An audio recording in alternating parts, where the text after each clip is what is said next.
Welcome to Trump Breaking News Network, your daily source for up-to-date news on the political scene of Donald Trump, his presidency, American politics and conspiracies. Please subscribe to receive notice of our daily updates. Also share with your friends and your social media. We encourage you to like our videos and give your comments. This is TBNN. President Trump on Bannon. When he was fired, he not only lost his job, he lost his mind. The rift between President Trump and former strategist Steve Bannon seems has been in steady escalation this morning. Earlier, the former White House strategist Steve Bannon claimed that Don Trump Jr. will crack, like an egg under pressure from the erroneous Russia investigations. Continuing, Bannon went as far as to call Trump Jr.'s agreement to meet with a Russian attorney treasonous. Even if you thought that this was not treasonous, or unpatriotic, or badass, and I happen to think it's all of that, you should have called the FBI immediately.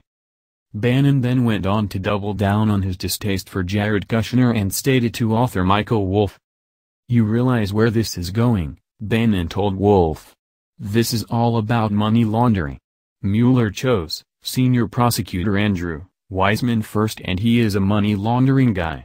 Their path to Trump goes right through Paul Manafort, Don Jr. and Jared Kushner. It's as plain as a hair on your face. It goes through Deutsche Bank and all the Kushner St. The Kushner St is greasy. They're going to go right through that. They're going to roll those two guys up and say play me or trade me." On the heels of Mr. Bannon's claims, President Trump punched back saying that the former strategist has lost his mind, that he only pretends to have influence, and that Bannon had very little to do with our historic victory. "Steve Bannon has nothing to do with me or my presidency. When he was fired, he not only lost his job, he lost his mind. Steve was a staffer who worked for me after I had already won the nomination by defeating 17 candidates, often described as the most talented field ever assembled in the Republican Party. Now that he is on his own, Steve is learning that winning isn't as easy as I make it look. Steve had very little to do with our historic victory, which was delivered by the forgotten men and women of this country. Yet Steve had everything to do with the loss of a Senate seat in Alabama held for more than 30 years by Republicans. Steve doesn't represent my base, he's only in it for himself. Steve pretends to be at war with the media, which he calls the opposition party, yet he spent his time at the White House leaking false information to the media to make himself seem far more important than he was. It is the only thing he does well. Steve was rarely in a one-on-one meeting with me and only pretends to have had influence to fool a few people with no access and no clue, whom he helped write phony books.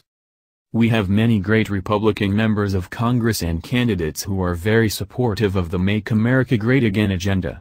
Like me, they love the United States of America and are helping to finally take our country back and build it up, rather than simply seeking to burn it all down. This story is still developing. This has been the Trump Breaking News Network. Please subscribe and share to stay up to date on the latest news about our president. Be informed.